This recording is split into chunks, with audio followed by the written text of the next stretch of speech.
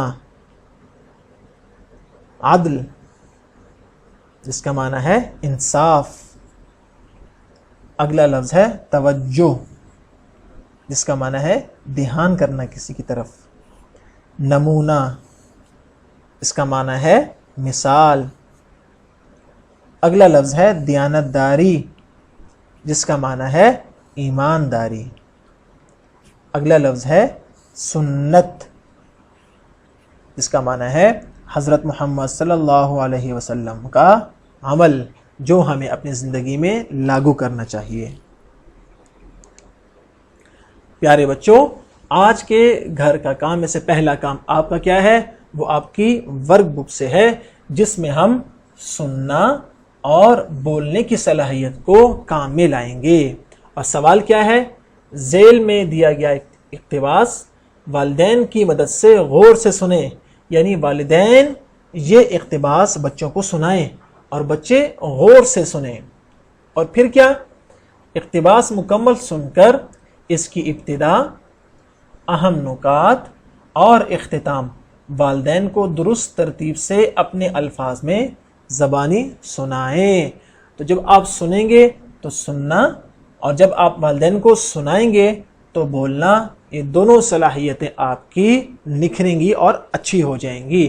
تو والدین کے لیے یہ بہت ضروری ہے کہ والدین یہ اقتباس اپنے بچوں کو سنائیں، اور یہ اقتباس بچوں کو سنانے کے بعد ان سے سنیں۔ اور سننا کیسے ہے؟ اس کی ابتدا کیسے ہوئی، اس کے اہم نکات کون سے ہیں، اور اس اقتباس کا اختتام کیسے ہوا، یہ لکھنا نہیں ہے بلکہ سننا اور بچوں کو سنانا اور پھر بچوں سے سننا ہے۔ جی بچوں، دوسرا گھر کا کام وہ آپ کا لکھنے کے متعلق ہے، اور وہ کیا ہے آپ کی ورک بک میں؟ حضور اکرم صلی اللہ علیہ وسلم کی ایسی 5 سنتیں جن پر آپ عمل کرتے ہوں، خوش خط تحریر کریں۔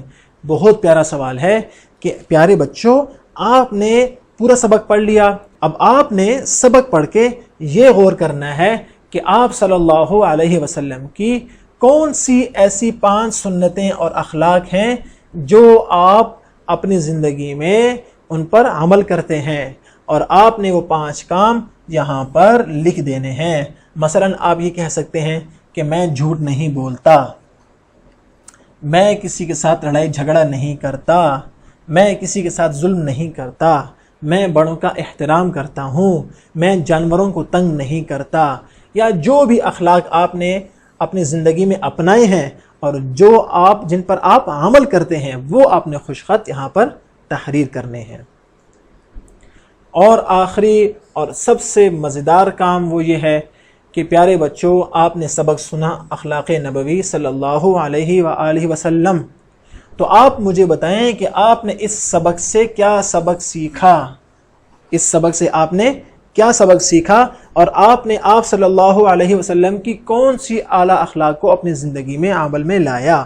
آپ اپنے والدین کے ساتھ بات چیت کریں اور اس سبق کے بارے میں اپنے والدین کے ساتھ اپنے خیالات کو ڈسکس کریں۔ اگلے سبق میں پھر ملاقات ہوگی۔ اللہ حافظ۔